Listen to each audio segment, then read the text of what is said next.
श्रीमती इंदिरा गांधी प्रधानमंत्री थीं, तभी एक व्यक्ति ऐसे थे जो कुछ ही समय में अपने काम और अपने ज्ञान से इंदिरा गांधी के चहेते बन गए थे और कांग्रेस पार्टी में अपना एक महत्वपूर्ण स्थान बना चुके थे। और वो है हमारे आज के भारत के राष्ट्रपति श्री प्रणब मुखर्जी, जिन्होंने काफी संघर्षों से ये स्थान हासिल किया है। श्री प्रणब मुखर्जी ने सिर्फ एक ही चीज को महत्व दिया है और वो है देश की सेवा।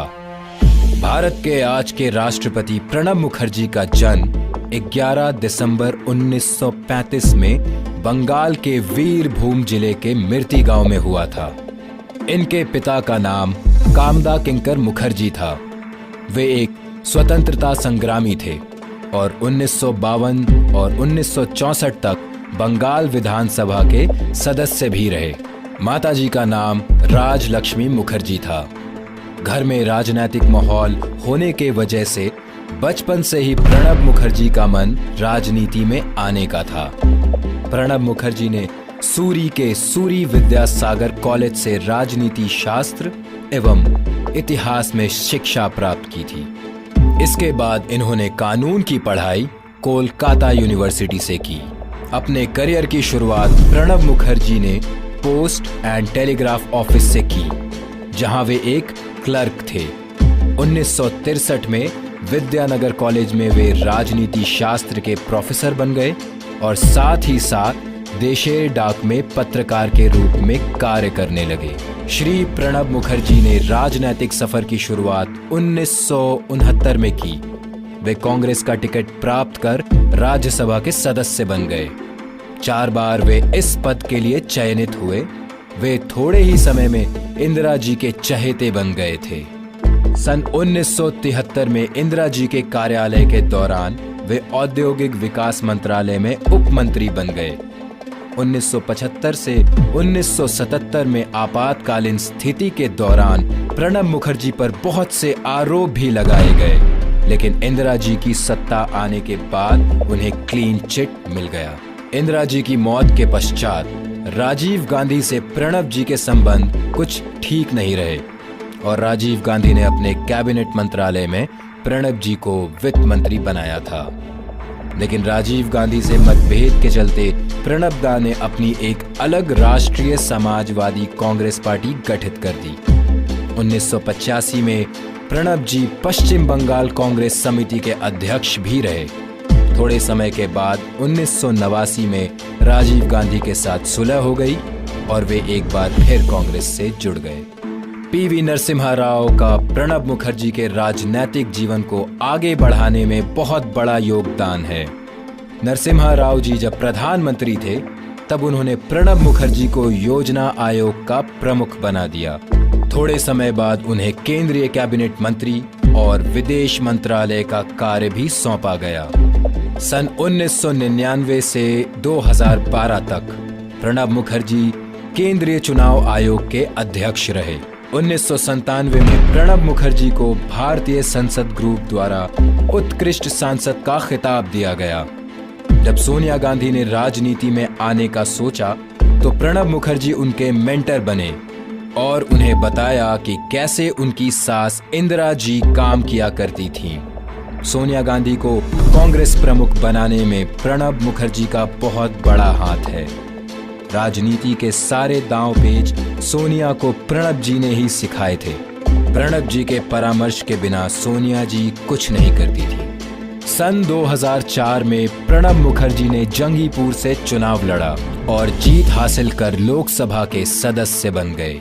इनके साथ ही साथ कांग्रेस पार्टी के नेतृत्व में यूपीए बनी। प्रधानमंत्री पद को छोड़कर वे रक्षा मंत्री, विदेश मंत्री, वित्त मंत्री बने और लोकसभा में पार्टी के नेता के रूप में सराहनीय काम किया। इस दौरान मनमोहन सिंह जी को प्रधानमंत्री बनाया गया।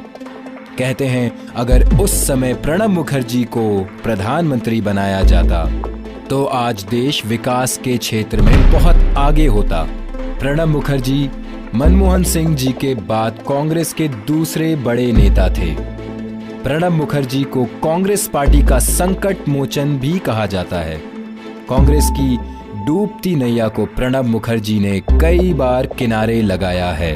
1985 से प्रणब मुखर्जी, जो पश्चिम बंगाल कांग्रेस समिति के अध्यक्ष रहे, 2010 में उन्होंने किसी मतभेद के चलते इस पद से इस्तीफा दे दिया था। जुलाई सन 2012 में प्रणब मुखर्जी सांगमा को 70% वोटों से हराकर राष्ट्रपति पद पर विराजमान हो गए। ये पहले बंगाली थे जो राष्ट्रपति बने थे। प्रणब जी ने गांधी परिवार को करीब से देखा था। उनका इंदिरा गांधी से काफी करीबी रिश्ता था, जबकि राजीव गांधी के साथ उनके रिश्ते कभी अच्छे नहीं रहे। इसके बावजूद उनकी पत्नी सोनिया गांधी से प्रणब जी ने अच्छे संबंध रखे और राजनीतिक जीवन में उनका साथ दिया। प्रणब जी का राष्ट्रपति बनने तक का सफर आसान नहीं रहा। उन्हें काफी उतार चढ़ाव का सामना करना पड़ा। प्रणब जी ने अपने जीवन के 40 साल भारतीय राजनीति को दिए हैं, जो एक महत्वपूर्ण योगदान है। उम्र के इस पड़ाव में आकर जहां लोग हार मान जाते हैं और आपा खो बैठते हैं, वहीं प्रणब जी ने संयम, धैर्य से अपने राजनीतिक जीवन को एक दिशा प्रदान की और आज इस मुकाम पर आ पहुंचे। प्रणब जी कांग्रेस की मजबूत धरोहर है, जिसे कांग्रेस कभी भी नहीं खोना चाहेगी। प्रणब दा को पढ़ने लिखने, बागबानी और संगीत का बहुत शौक है। उनके द्वारा लिखी गई किताबों में emerging dimensions of Indian economy, saga of struggle and sacrifice, challenge before the nation शामिल हैं। प्रणब दा को देश के दूसरे बड़े सम्मान पद्म विभूषण से सम्मानित किया गया। 2010 में प्रणब जी को एक रिसर्च के बाद finance minister of the year for Asia के लिए अवार्ड दिया गया। 2011 में प्रणब दा को वॉल्वरहैम्पटन यूनिवर्सिटी द्वारा डॉक्टरेट की उपाधि से सम्मानित किया गया। राजनीति के काफी उतार चढ़ाव के बाद भी प्रणब मुखर्जी अडिग रहे और राजनीति के काले सागर में बहे नहीं, बल्कि उन्होंने राजनीति को एक नई दिशा दी। आज हमें अपने राष्ट्रपति पर गर्व है और हम सब भारतीय से सम्मान उनका आदर करते हैं। जय हिंद, जय भारत।